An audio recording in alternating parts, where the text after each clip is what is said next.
Salut à toi, c'est Gianni, bienvenue dans ce nouvel épisode. On va voir aujourd'hui comment penser différemment, comment devenir un iconoclaste avec Gregory Berns, l'auteur de Iconoclast. On va aborder ensemble 3 étapes. C'est vraiment un sujet important qui peut faire une différence sympa pour toi sur les prochains mois à venir. Mais on commence avec une simple définition. C'est quoi un iconoclaste? Étymologiquement, ça vient de icon et klao. Icon, c'est une image, un icône. Klao, c'est briser.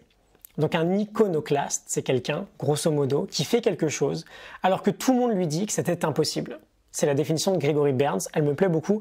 Quelqu'un qui fait quelque chose alors que tout le monde lui a dit que c'était impossible. Il brise les icônes, il casse, il crée une rupture entre un avant et un après. Et je te disais que ça peut devenir important d'être iconoclaste, d'autant plus dans une société où les icônes, les idées sont très ancrées. Et c'est plutôt difficile d'aller à contre-courant et de faire des choses alors que tout le monde nous dit que c'est impossible de le faire. Ça me fait penser, je te mettrai le lien en description, à un épisode où on parlait de la différence entre impossible et très difficile. Et on avait parlé d'un mec un peu fou qui avait fait l'aller-retour de la Suède jusqu'au mont Everest. Il était revenu tout en haut du mont Everest, à vélo, juste à vélo. Tout le monde lui avait dit que c'était impossible. C'était en quelque sorte un iconoclaste. Il a réussi à le faire.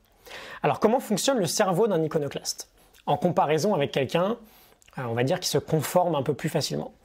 Gregory Berns nous donne 3 éléments principaux. On voit ça et on entre dans le détail, surtout du premier juste après. C'est le plus important. Donc le premier, c'est la perception. Un iconoclaste voit le monde d'une manière différente. Le second, c'est le courage. Il arrive à faire preuve de courage bien plus régulièrement que les autres. Quand on va à contre-courant, on fait face à la peur bien plus souvent. Et on veut être capable de gérer cette peur-là. Et troisième point, c'est l'intelligence sociale. Un iconoclaste est socialement très intelligent. C'est un très bon, entre guillemets, être humain, avec des belles qualités, notamment d'écoute, d'empathie et de communication. Mais on va revenir sur le premier point. L'iconoclaste voit les choses d'une manière différente. Il voit le monde d'une manière différente. C'est là que tout commence. Si on veut briser les icônes, il faut déjà avoir cette faculté de pouvoir prendre suffisamment de recul pour se rendre compte que peut-être ce qu'on fait au quotidien ne fonctionne pas. Ou qu'il y a des idées dans notre époque que tout le monde applique alors que ça ne marche pas. Par exemple, petite parenthèse, toute petite, tout le monde mange à peu près la même chose dans le régime occidental, beaucoup de farine, beaucoup de sucre. Pour autant, le cancer est devenu une maladie acceptée aujourd'hui. On n'est plus choqué quand quelqu'un a un cancer. Et on pense qu'on va tous y passer finalement. Le monde applique en quelque sorte, quelque chose qui ne fonctionne pas. Un iconoclaste est capable de se rendre compte très facilement de ces moindres détails-là et de voir les choses d'une manière complètement différente, de voir les choses dont les autres ne sont peut-être pas capables.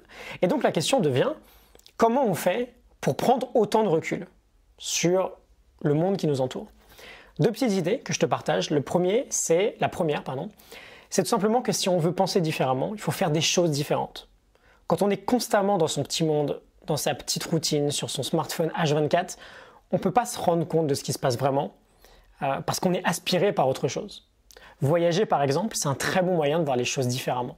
C'est en variant, en diversifiant notre quotidien, qu'on peut diversifier notre mode de pensée.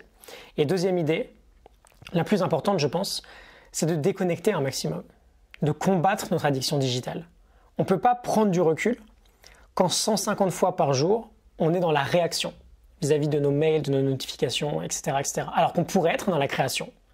Le deep work, par exemple, peut être une clé très, très naturelle à tout ça.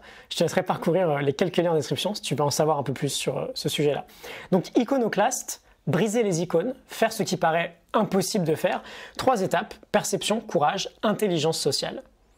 Comment modifier notre perception du monde, faire des choses différentes et lever un peu la tête de nos écrans au quotidien. Je te mets du contenu en description si jamais tu souhaites creuser un peu plus. Je te retrouve demain pour un nouvel épisode. À demain, salut.